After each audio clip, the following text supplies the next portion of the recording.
call to order the Tuesday, January 20th, 2026, Town of Dudley Government Study Committee.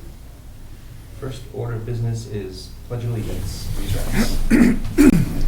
Pledge allegiance to the flag of the United States of America and to the republic for which it stands, one nation, under God, indivisible, with liberty and justice for all. Thank you. 2A, discussion on actionable items from the survey.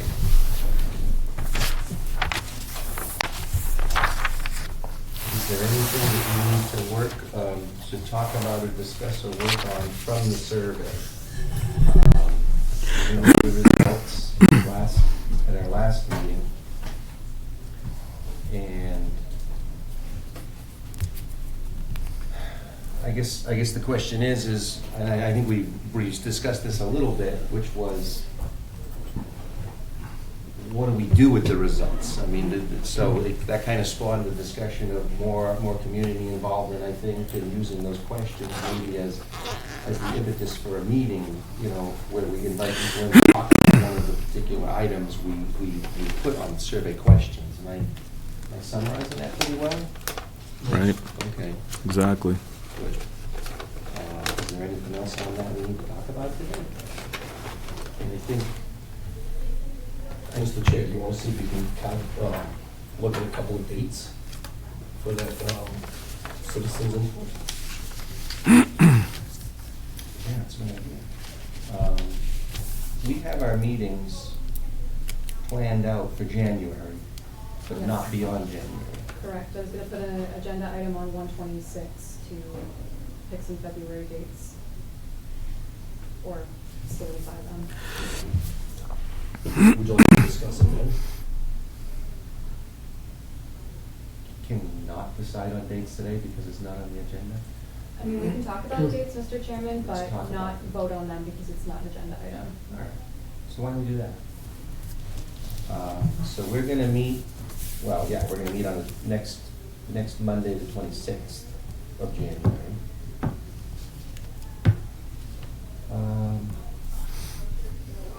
And then the Mondays of February are 2, 9, 16 would be a holiday, Correct. and 23, selectmen's meeting, On 2, 9, and 2/23. 9 and 23. So would February 2nd be a good day for a first meeting on one of our topics for a public, is it called a public hearing, or is it just simply a meeting where the public is invited or encouraged to attend? It would be a meeting where the public is invited and Yeah. encouraged to attend. I mean, Okay. the public is invited to all of our meetings. Right, but specifically for that topic, Yeah, that would be an agenda item. right, an agenda item.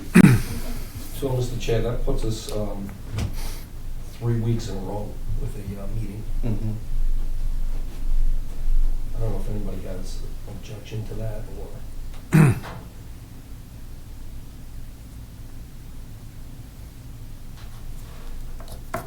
I have no objections. As long as we, take good use of the time and let's, make some deadlines on ourselves to push through something and get completed in the next few weeks. Well, okay, that's a good point, but to your point, Paul, if we start to have the meetings with the public, we're probably gonna wanna start deliberating more about where to go with our discussion with the public, and then how we're gonna turn that into potentially the warrant articles and things like that, right? So at that point, we'd probably start to meet more often. Okay. I don't know, does that make sense? I just didn't know if once each week is too much for everyone, that's all. Yeah. If I may, is there a benefit of giving time to notifying the public in order to increase the possibility of having attendance here? Can't hurt. So do you think the second is too soon? No, I'm not saying, I'm just saying, first of all, how are we going to try to elicit them to attend more so? I mean, She should yeah, definitely. yeah. I think we'll ask her Yeah. definitely. That's I mean, a what, question. question maybe to her is, does she have any input on how long we should be trying to, is 2 weeks enough to get whoever's gonna come? Or 3, or, 2 weeks would seem enough to me, but I Yeah, don't know. yeah. So, Let's see what Debbie says. Yeah, she stepped out a little because she. I mean, we could assume, at least utilizing our meetings as we have the most, assume we get no input from the public, right? What are we gonna do? What do we have? What else can we do to help us move things along here? And, Well, I think at that point, we use the survey results. And ultimately, we're gonna have to take a vote on whether or not to pursue any of the items that we've researched. correct. So we could, Debbie, would you mind us asking you a question? I'm sorry. I'm That's all sorry, right. I keep ducking in and out. The Board of Health had a question. That's What right. can I do for you? So we're talking about having these, or trying to advertise or encourage the public to come into one of our meetings where we say, okay, in the next meeting, we're going to talk about this subject, and then so they could potentially be prepared for the meeting or come to ask questions or whatever. How much of a Lead time. lead time should we give them? So the newspaper deadline is noon on Monday. I don't think we have any holidays coming yet. So noon on Monday is the deadline. Excuse me. So if you can give me whatever by a Thursday, it'll go to the newspaper by noon on Monday. It'll be in print on that Thursday. And then I would give it the weekend, and then perhaps the meeting the next week. And I can start advertising it whenever you set the date and the time and who you're inviting, I can start advertising that almost immediately. If I may, I think you could advertise for the, I mean, like Olivia says, they can come here every week. Oh, yeah. Why don't we just, every week, we leave an agenda item for discussion with the public on here. If somebody does show up, then we pick a topic and we discuss it. We can pick it, right? We just have the agenda item. Doesn't have to be a particular topic, or maybe it does, but I don't know, can we leave it open-ended like that, so that we, I don't know. or you can pick a topic and just say, we're gonna talk about this, and, every week, I'm just saying, because maybe one week somebody can come, and then the following week, maybe somebody else can come. I'm just, So the agenda item would be open discussion on any topic. or you could list the 3, maybe we can settle that list- tonight, whatever okay. the 3 buckets All right. are from the survey that we wanna know. We just make the 3 buckets, we put that on the agenda every week. And then when the person comes in, what's on their mind? Oh, that fits in that bucket, okay, we're talking that. Mhm. I don't know, I'm just, Maybe is that Tuesday for an agenda item? Mr. Chairman, I prefer some more specific details if you picked one night to cover a few different topics, another night for a few different topics. That also might help guide the members of the public better, because then they can Okay. know this is the meeting that the topic I want to discuss is going to be specifically discussed. But So did you listing 2 or 3? yeah, Okay, Brian's so- idea of listing 2 or 3 would be All right. acceptable. Could we list 2 or 3 and then be like, or your concerns in case someone missed a meeting or wants to say something else? I mean, the earliest we could get the public to see it would be, we're already late for this week. In the newspaper, I can start Oh. advertising tomorrow. Okay, right. But I would I mean, if you definitely kept it, recommend newspaper. if you kept it general, it would be tough for you guys to take any action relative to it, because any action would have to be specifically listed on the agenda. Okay. I prefer Right. specificity. That's right. All right. Well, would anything be actionable at that meeting? We're simply going to elicit talk input. and elicit input, right? Agenda items are not supposed to be very vague, Right. and if it was very vague and just said general input, I don't know if that would raise a red flag with the town clerk's office. I could check into it, and email you guys and let you know, but If I may. Yes. A specific my recommendation would be a specific topic, because just like with town meeting, when somebody sees something they have a lot of opinions on the town meeting warrant, they come. If you're just having a town meeting and nothing really grabs them, nothing that really Oh. interests them, Right. so if you put the topics on there, you might get more attendance that way. All right, so for newspaper purposes, if we started now, the next meeting we could advertise would be February 2nd. Correct. Yeah, she would need the announcement or the topic by Topic. Thursday this week. Right. Right, just putting it, yeah. But we can't vote on it until next time. Well, yeah, we don't have that meeting scheduled yet technically, but we can get around that. are you referring to the February 2nd meeting? You Yeah. can still say you're having a meeting on February 2nd, I think, without officially Sure. voting on it. That's just, I prefer you guys vote on it whenever you post it. Okay. So you can plan ahead for a February 2nd meeting. Pending room availability, I have to check with the town clerk's office to make sure it's not double booked or anything, which I can do tomorrow. So are we doing one topic per meeting or multiple? It's too complicated to focus on one. Mr. Chair, I think 2 or 3. 2 or 3? I mean, it's, Okay. if you do a singular topic, you drag it out, Yeah. and it will never end.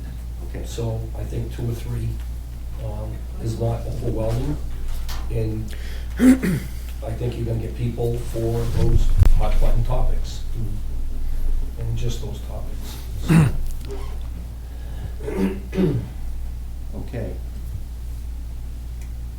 Are we good with February 2nd?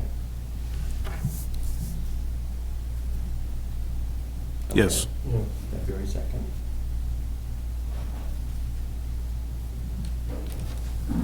Topics.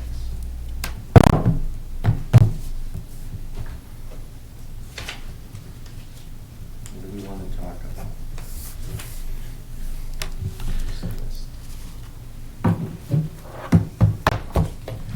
Here we have charter form of government.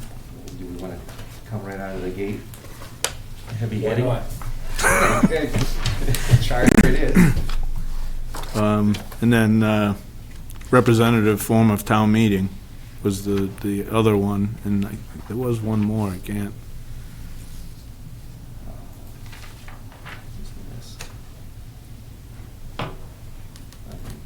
I think we've already had some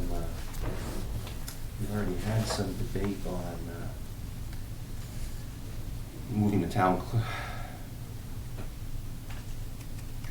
treasurer collector position to elected versus appointed. That was another one. That would be a big one to put on that night. Or is there another one that's more in terms of? Well, we did, I don't, if I may, the DPW discussion, do we want to continue that forward?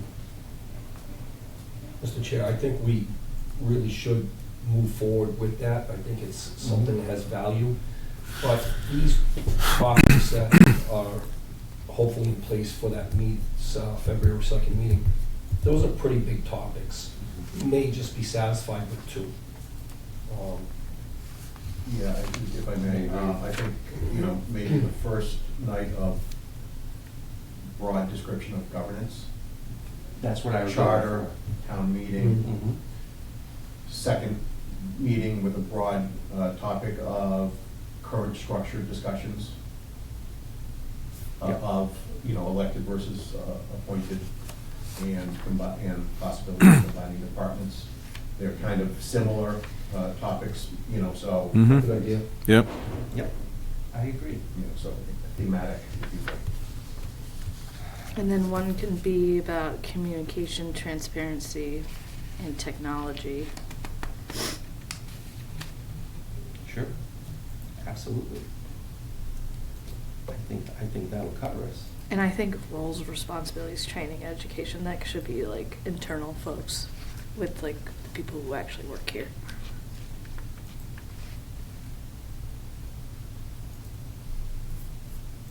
So 7 and 8, I'm talking about. That's 7.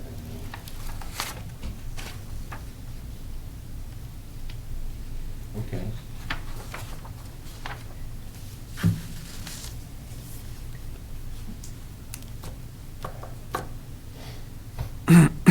So right now, we'll plan on February 2nd. Discussion would be charter and representative form of town government. And then the question is,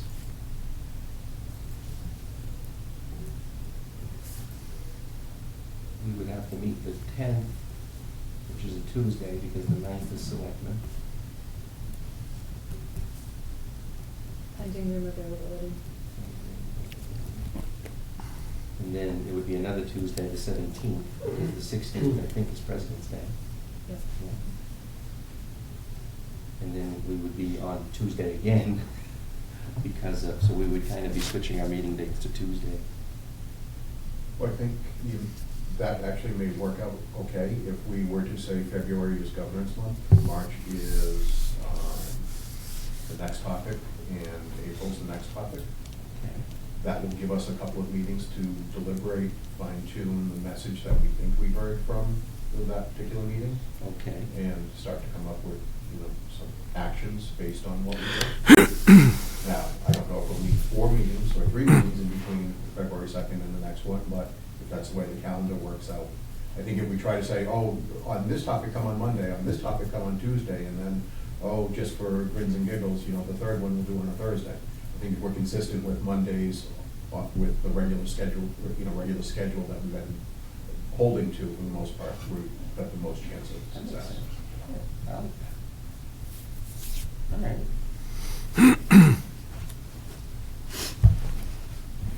So we will wait. So we know we have next 26, we've got a meeting on 26th. That's Monday, right? Yeah, next week, yep. And then we can have the public meeting where we're specifically inviting members of the public on February 2nd. And then, so at the next week's meeting, we'll finalize the 2nd, and then maybe next week we can we'll have an agenda item to flesh out the rest of these days. But I like your idea, Richard. February, March, and then April. And if needed, but If needed. it certainly makes sense. Yeah. And I think the third meeting with communication and that's not as impactful as the first 2 meetings. Those topics are a little lighter, I think, not charter. That's the super big one. All right. Okay.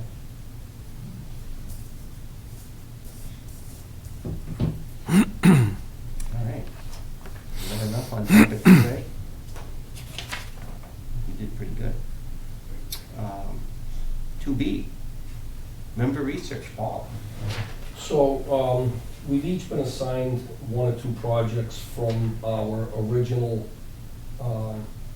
considerations for review list. And I believe this is the last one to come into play. Number 8 on that list is training and education for public officials.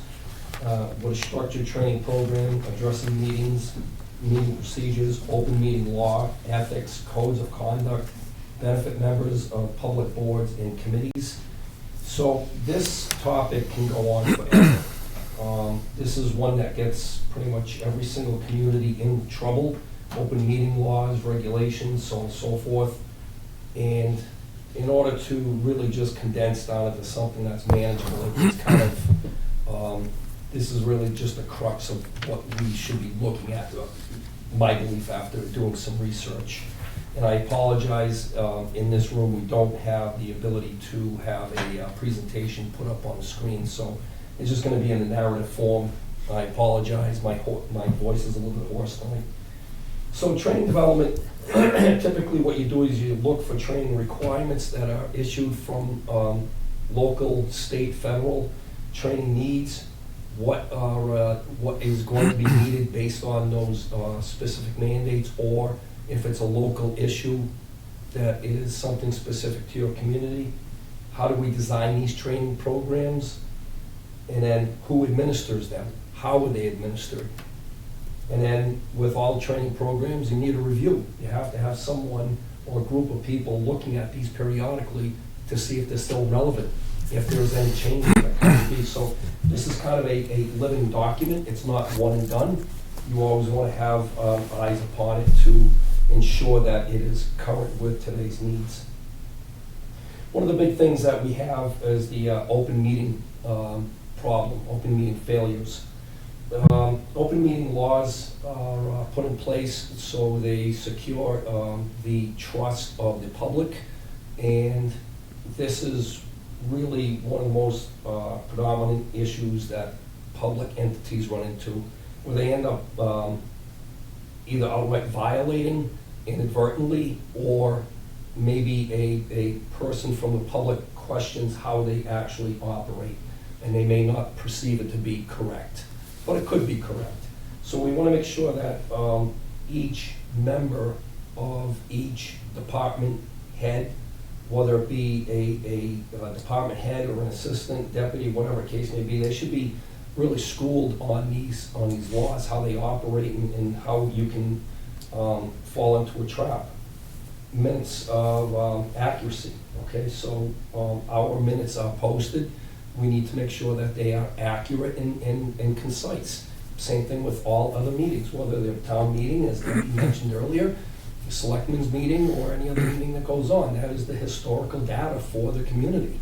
And it doesn't, it should not be misconstrued. It should be concise and precise language. So when we do our notes and type up our agendas and everything else, they have to be very specific, so there's nothing that is construed as misinterpreted, or they're trying to, pull a fast one over us, something as that. Proper notification of public meetings, that's always a big issue. And Olivia keeps reminding us of the timeline that we have to have our notification to the public. People have to have a certain amount of time to manage their life if they want to have the ability to come in and speak at an open meeting. So you have to give the public enough notice so they can make available their own particular time to come in. Improper email communications is another big one. We all are in this age of digital technology, and we communicate with it daily without even thinking. But in the open public forum, we can really put ourselves in jeopardy as far as how we communicate. We have to have a quorum at an open meeting. We cannot communicate as a group that is perceived as a public meeting, if I'm correct, if that's speaking correctly. Anything that would be considered deliberation. Deliberation, thank you. Okay, I knew it wasn't correct. So, we have to be cognizant of that, and so does each and every department head. And then that department head should then disseminate that information down to their individual subordinates. And this shouldn't be just a one-off thing. It should be an annual reminder, whether it be, come July 1st at the fiscal year, or January 1st at the calendar year, something that has this recognition of, like, don't forget this regulation of emails, open meeting violations, minutes have to be accurate, so on and so forth. Failing to follow rules and procedures. I believe most communities go by Robert's rules. I don't know if you're familiar with how other communities operate. I think Robert's. But I think rules is- Robert's rules is pretty common. Like I would believe throughout the public sector, and those are pretty easy rules to follow as long as you have access to them and knowledge of them. So make sure that your department heads and administration have, familiarity with that book. Parliamentary procedures, so on and so forth. It's just, these are simple and straightforward items, but you are constantly reading in the press of communities that get themselves in trouble with these agenda items, where they just do not present them correctly or formulate them correctly. So how do we train? So it is my belief that onboarding new employees should be more than just, this is where you go to get your weekly payroll. It should be an introduction into the community. It should be bringing that new employee into the areas of the community that are relevant for their position. But especially if you're onboarding a new department head, that should be a walkthrough of the entire community. Meet and greet each department head, starting with our administration. They're gonna be working with one another. Make sure they understand the roles and responsibilities of each department head, where they can help and where they can go for help, if they have any questions on stuff like this.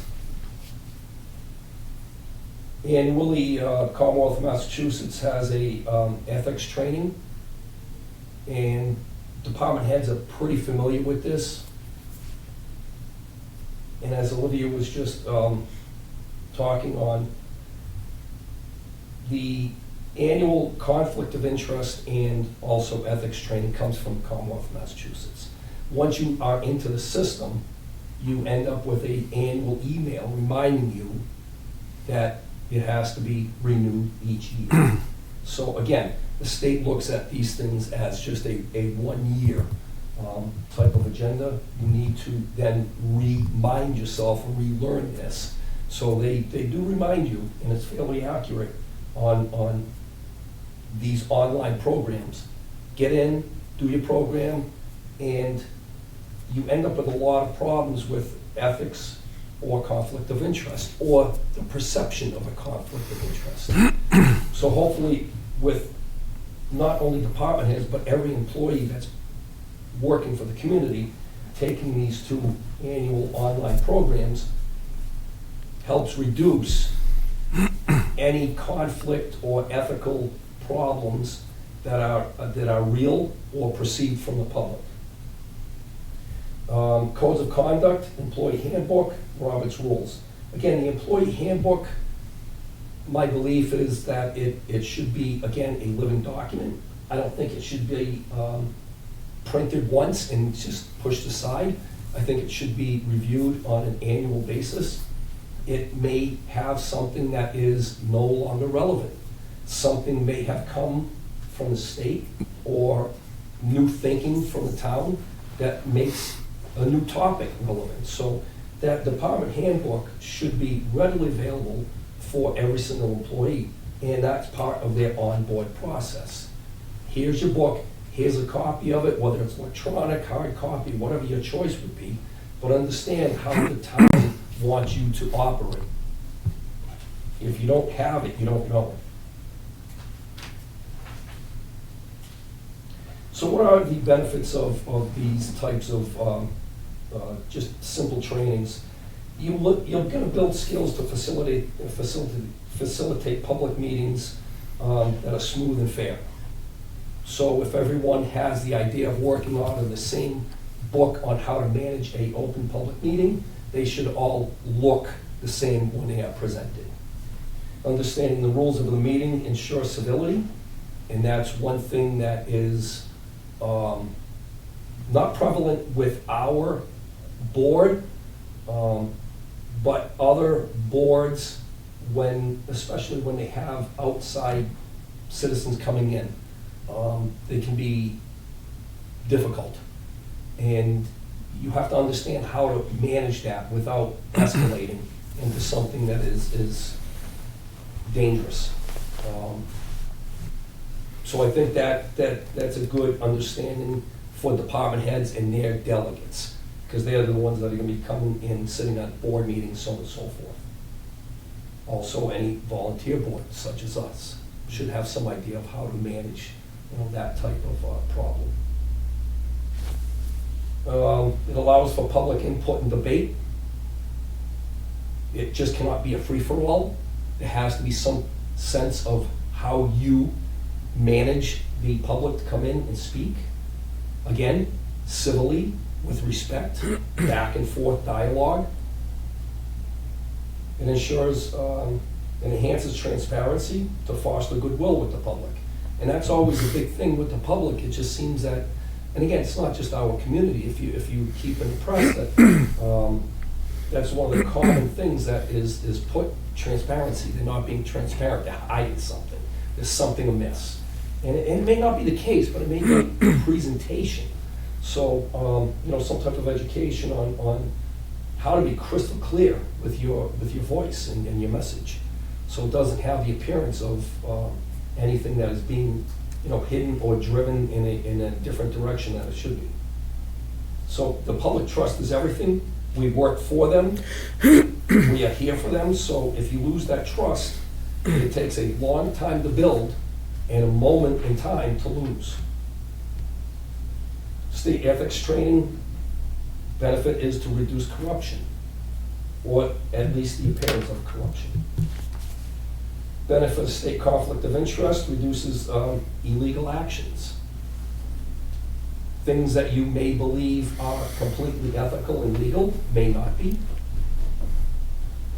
Something that the public looks at and says that to themselves may not be a legal action, but it very well possibly could be. It's, again, the appearance of. So that's why the state mandates both ethics and conflict of interest on an annual basis, making sure that we all understand this and remind ourselves of this. Codes of conduct, again, sets a civil tone for our community, our meetings, so on and so forth. People, if they feel that it is a battle every time they come in to speak to our board or any other board, they're not gonna come in. So let's make sure that everybody understands that it's, you may have someone that's angry, but it's still your job to conduct a professional meeting of your board along with the citizens' input. So, training for something like that.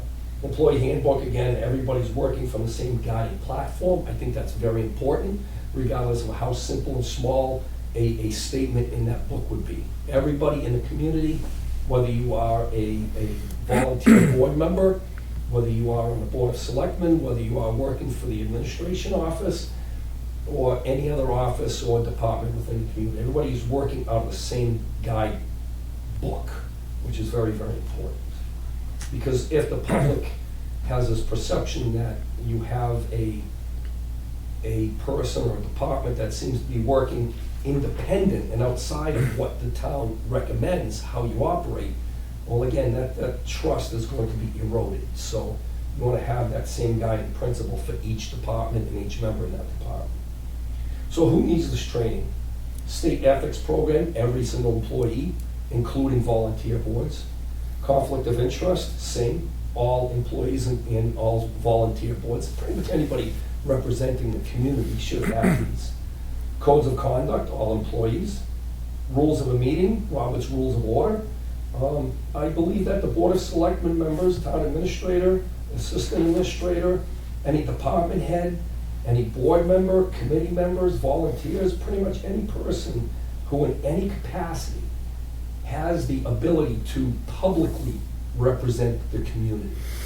And I'm not saying that if you are working as a lifeguard at the beach, per se.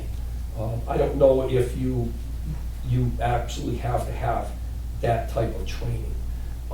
But I think the department head who manages them should have that training and then can just disseminate the importance of it to their employees. And I just use them because it came to mind.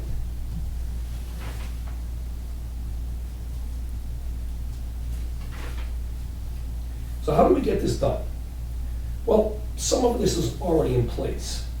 The administrator's office has new employee onboarding program, but help me here, because that really, is it limited to town hall, or is it going outside of town hall, library and everything else? Mr. Vice Chair, I would say it's mainly limited to town hall, because if there's a new firefighter, for example, I would leave most of that orientation up to the chief. Because the chief knows that employee better than I know that employee. Sure. You know, I'm not gonna go walk around the fire station and say, here's this new firefighter, that's. No, I that's understand. up to the He'll chief. understand that job better than you. Right. But, again, getting back to employee handbook, these are the key players in town hall. Would you perceive that to be of importance for each on board, regardless of its town hall, water, sewer, library, or whatever? If it's town hall, that's something that I or the department head would go over with the employee. If it's someone like library, I would give that to the library director to go over. I would do the onboarding in my office, say, here's the employee handbook, go over it with them. But then when it comes to meeting new employees, that would be the department head. Unless the department head didn't want to have any involvement in it, then it would go back to me. Do each of those areas have their own employee handbook? Are there several employee handbooks? So there's one employee handbook, but if there's a union contract, the union contract trumps the employee handbook unless there's a part of the contract that doesn't, how do I word this? If there's something in the union contract and there's something in the employee handbook, you go with what the union contract says. If the union contract doesn't address it, you go with what the employee handbook says. Right, and that was the next topic here, is that individual departments may have developed some of its own programs, which includes, a collective bargaining agreement. So you may have some convoluted information there. But that's why you have a department head to work through that, and so on and so forth. But as long as each new onboard, regardless of what rank, should have the same entrance. Here's your employee handbook, this is where you get, whatever, and then each individual department head can bring them around to, here's our police cruisers for the police department, here's the fire truck for the, fire department, and here's the backhoe for the highway department, so on and so forth, kind of like mold it into their own individual department needs. But as long as everyone has the same basic understanding of how the town operates, key players, where they're located, so on and so forth. And again, individual departments will ensure employees actually will follow up on ethics and state conflict of interest programs. Because as the department head receives those annual emails, they will remind their employees, okay, let's go fellas, time to get on now, we're on conflict of interest again. So, and I know for a long time, well, I shouldn't say no, but I feel that for a long time that the town didn't have a whole lot of process for onboarding new employees. It was kind of left up to the individual department head itself. Is that a correct statement? I don't know exactly how it was done before my time or before the current town administrator's time, but I know that he ended up getting an HR study to come in and help kind of formalize the employee handbook, formalize a lot more of the HR procedures that we operate under today. Okay, thank you, because that's a good lead into how do we get this done? And some of the information that needs to be developed can be private sector help, such as what was already done here. Bringing an outside consultant, indicating what we need for employee handbook, rules, regulations, notifications, so on and so forth. You can reach out to other like communities to see how they do things and maybe steal some ideas. You are able to use open source information and collect some data from that. Call-in center is always a good resource for pretty much anything in the public sector. So again, my belief is that it shouldn't be a one and done. Here's our little book, it's all set. It should be a review process, and I'll say annually, but it could be biannually, 2 years, 3 years, whatever, put a number onto it. Things change, so it should have the ability to change also. So when do we get this training done? Onboarding of each new employee is of the utmost importance. I think that's when you can capture the new employee at their best. They're most attentive, okay? They want to do well. They want to show that they're doing well. So, get them on board right away. Annually, ethics training, annually, state conflict of interest. And then I think also there are department head meetings monthly. And I think annually there could be one that is set aside specific to this type of training for department heads. Just, okay, let's go through the book again. Any questions? Should we have any input on new information? Should we redact anything? Is there anything that we're missing? Collectively, I think you're much better off than just, sitting back, handing out a book to a new employee individually. So I think annually, one of those department head meetings could be for this type of training. If not new, just kind of as a review. And that's that. It's a big topic. A lot of times, again, you'll see communities fail at whether or not they didn't disseminate the information correctly, agendas are not followed, open meeting laws are not followed or perceived. So this is an important topic, and should be reviewed periodically.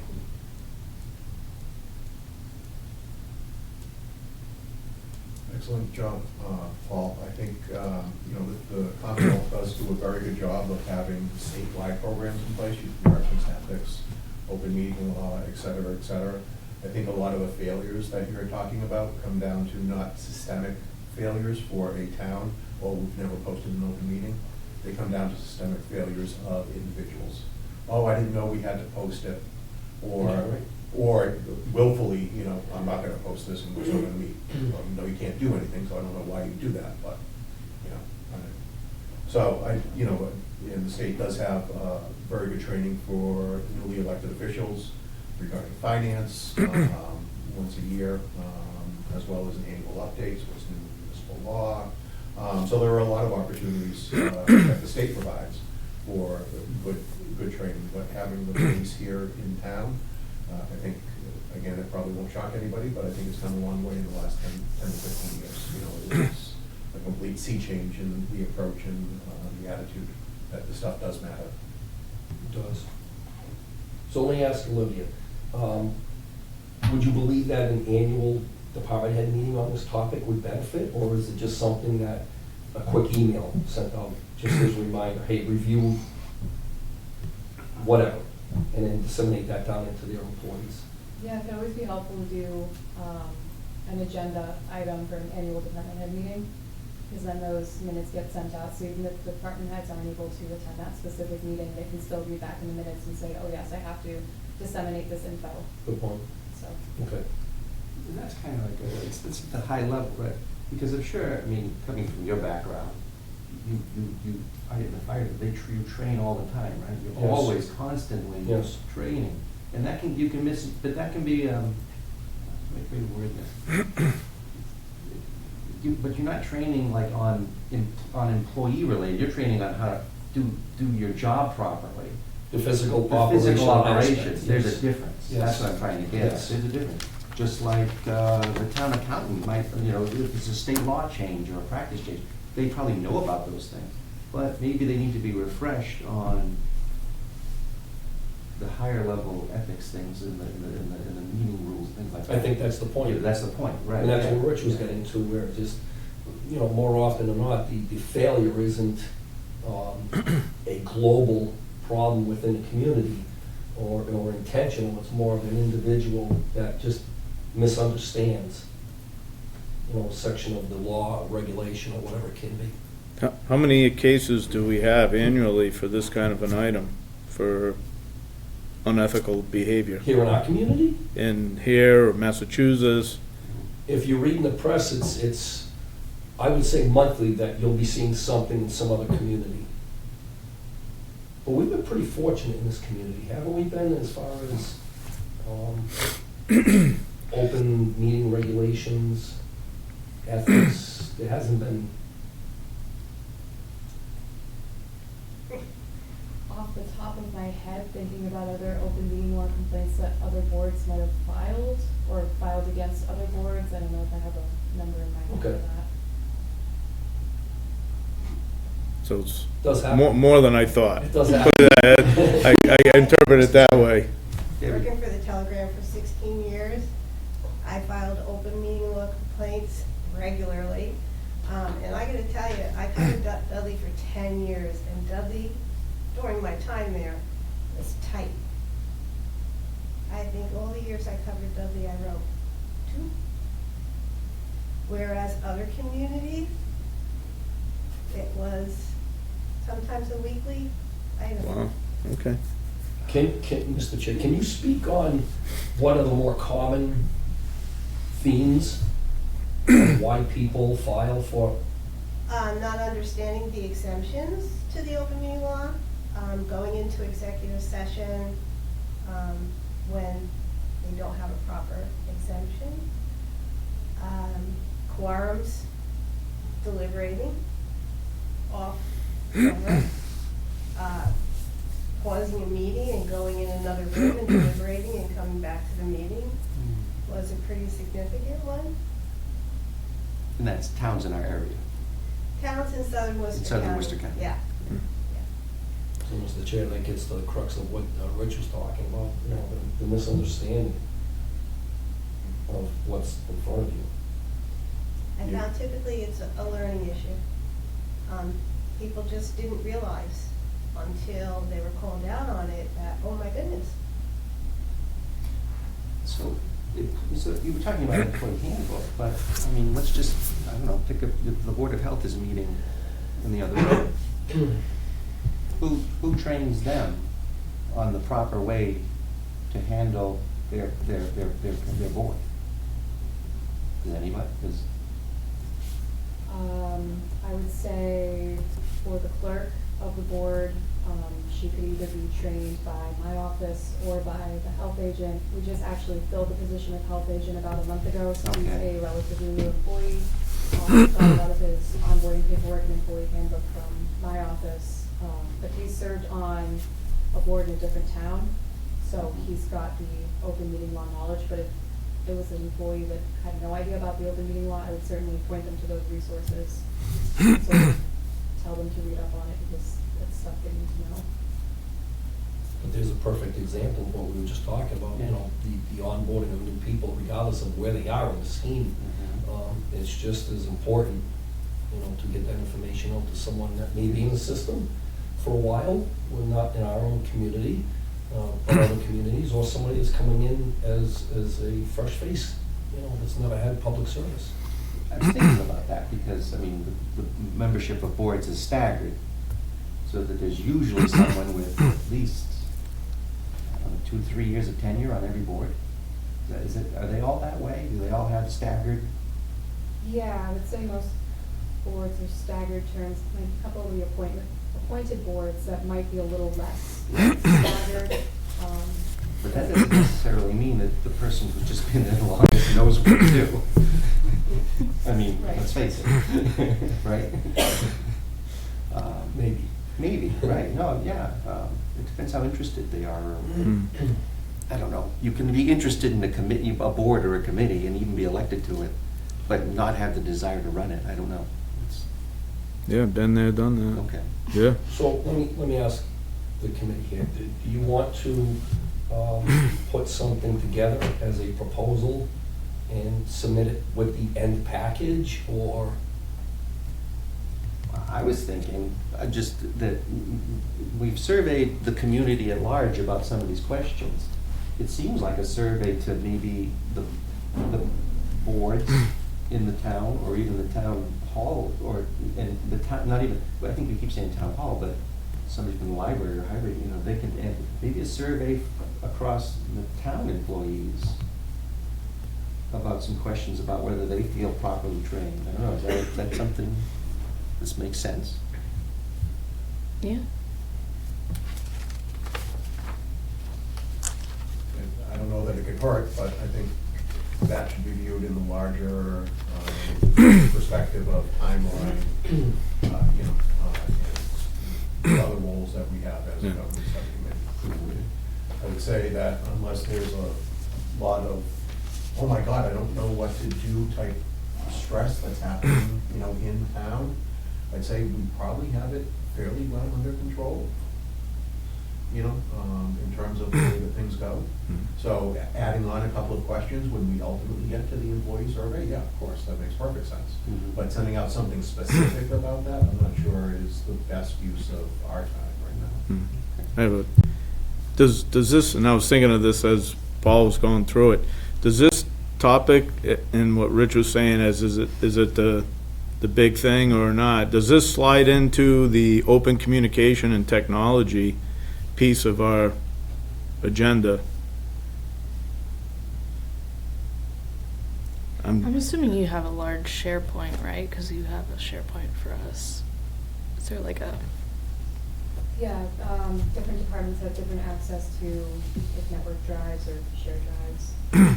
probably an onboarding SharePoint of sorts? I don't believe there's one like that.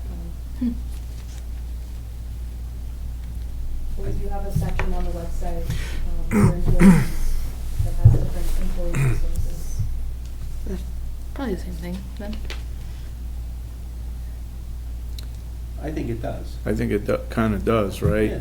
So, maybe we can put it in that bucket or that discussion, that open discussion with the public. I had one other thought as I was listening to Paul about the Roberts rules, the meetings. Do we have rules of our conducting our meeting here when the public comes in? Do we need to set any guidelines, or do we just have an open meeting and we just let it kind of go?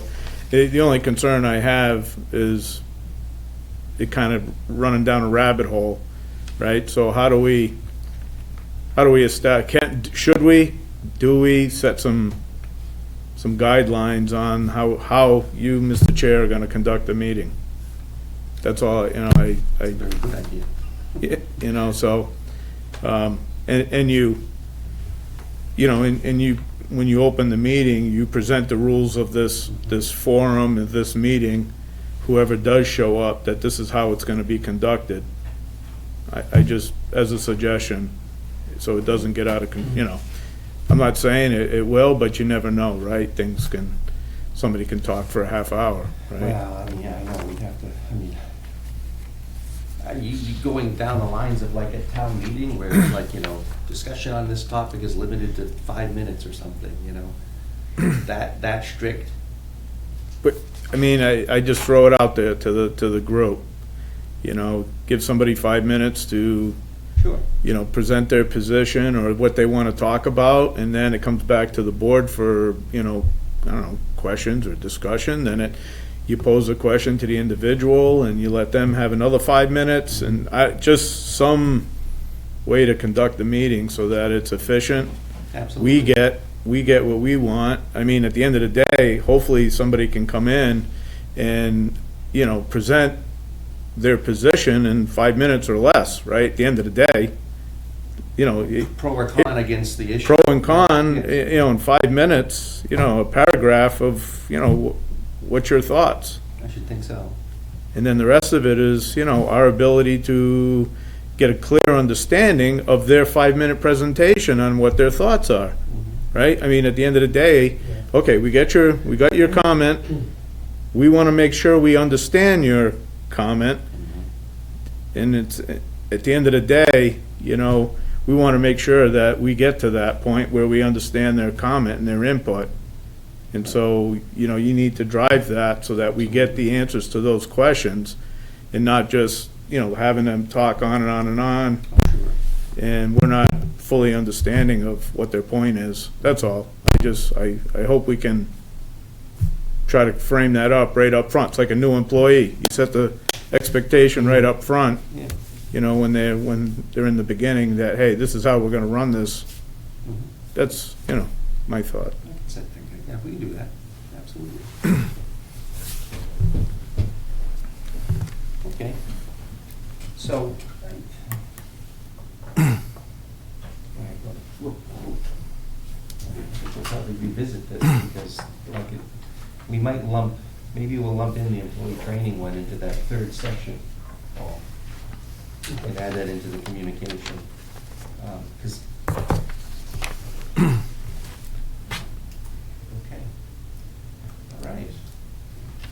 Anybody else, any other comments on Paul's presentation? Okay. Item C, discussion on the update to the Board of Selectmen. So Hannah and I attended the Selectmen's meeting last Monday. I kind of summarized what we've been doing up to last week. Requested that our February 1st deadline for some draft report be extended, and they offered to extend it until July 1st, or earlier. A couple of selectmen kept asking if earlier, certainly they'd take it earlier. I let them know that we were debating at the meeting before that we met with the board, that we debated whether or not we would split the issues up and maybe do some in spring and some in the fall, and that we preferred to keep them together towards the fall. I think they reluctantly agreed to that. They wanted some action sooner versus later, but I think I've convinced them that it's better to wait and that we can present a full package of. I knew we sent the right guy there. Good job.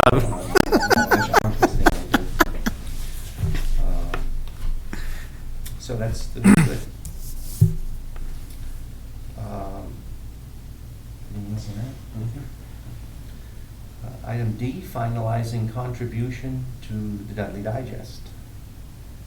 So, I sent something to Debbie, and Olivia, you sent it to everybody. That was the summary that you sent out for me. I don't have that printed. I don't have my tablet. And you don't have the tablet. Well, hang on a minute. No, I do have it. Wait a minute. I do have it because I printed it out for this. I do have it. So I'll just read through it, and if we think it's good, then this is what Debbie would put in the newsletter. With space constraints. Was it too? I just want to throw that out. Was it there. too long? I'm not sure yet, Okay. but it could be. Okay, so what I wrote was, in the summer of 2025, the Town of Dudley established the Dudley Government Study Committee with the charge to conduct a comprehensive review of the Town of Dudley's current form of government and its overall operational structure in response to a recommendation contained in the December 2024 Division of Local Services Financial Management Review. That review found that Dudley's decentralized structure does not provide essential coordination and communication to effectively and efficiently carry out the functions of government. The DGSC is currently researching and deliberating over approximately 10 different aspects of town government. Topics range from the use of technology and communication tools, the efficiency and efficacy of how town offices and officials' roles are organized and filled, and even the very makeup of how our town is governed. This research is determining the trends and best practices that have seen results in these areas in neighboring communities of the same approximate size and demographic makeup of Dudley. Once a topic for improvement has been determined to potentially benefit Dudley, the committee will consult with the affected department and also seek out public comment on the issue. Then recommendations will be made to the Board of Selectmen for potential action at town meeting. It is a core goal of the committee that all recommendations be developed in a spirit of collaboration and transparency with the goal of enhancing the town's efficiency, professionalism, ethical governance, and accountability to its residents. Yeah, Beautiful. that's gonna fit. I got faith. Let's hope it fits. Huh? I'll have to write it like a text message. Yeah, right? That'll fit. So I thought that summed up what we're doing. And, and we're getting into the second part right now, which is, polling the public, getting some town departments involved, and, seeing where we're gonna go with this. So, any objections to Debbie trying to squeeze that into something? No. Okay, good. All right, wonderful. Okay, Debbie, there you go. Thank you. Do we have to take a vote on that? No? Okay.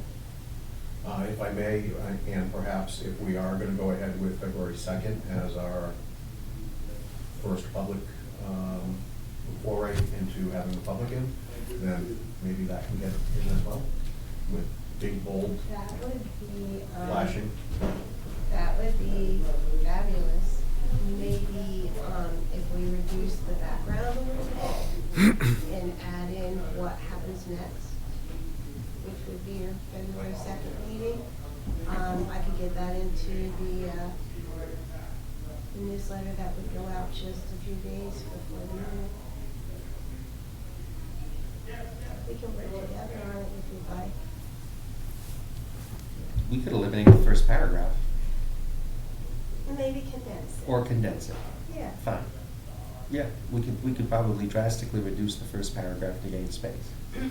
But I would ask if you would kindly prepare whatever it is that you'd like to say about the February 2nd meeting. Okay.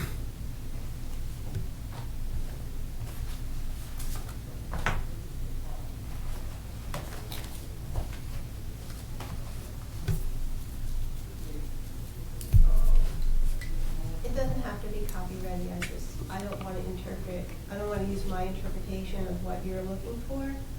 It should come directly from you.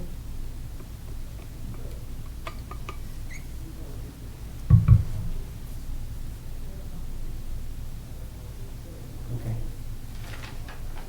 All right. Okay. Item E, discussion on final report format and creating an outline.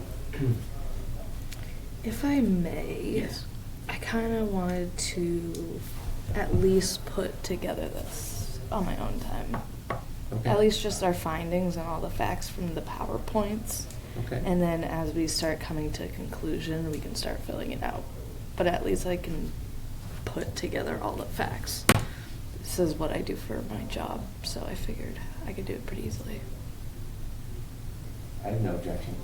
No, do I. And I am a clerk now, so. And you are a clerk. I'm about ready to jump out of my seat.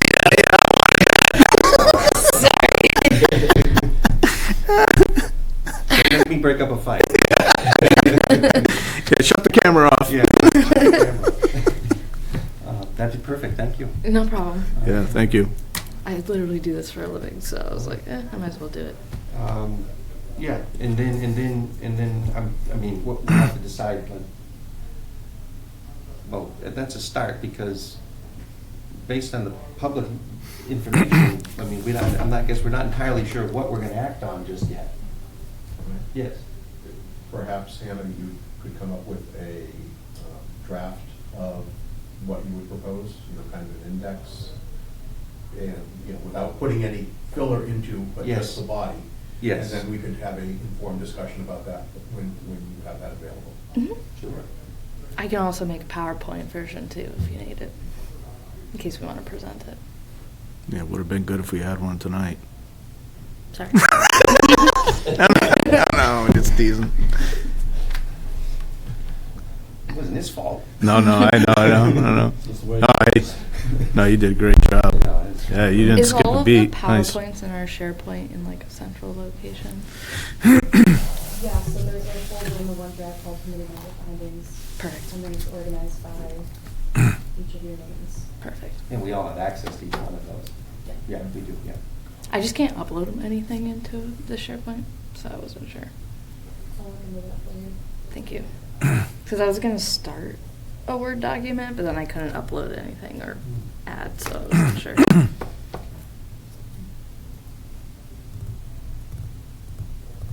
All right, is All that right. enough on that? I mean, if Ann is Yeah. gonna start, that, thank you for offering for that, and that'll be a great start. Yeah, give me like a month. All right. Well, yeah, so you'll be working in that simultaneously to a lot of some other stuff, so that's good. All right. That was the last item. Is there anything else? Motion to adjourn? Motion to adjourn. I second that. All in favor? Aye. Aye. Thank you.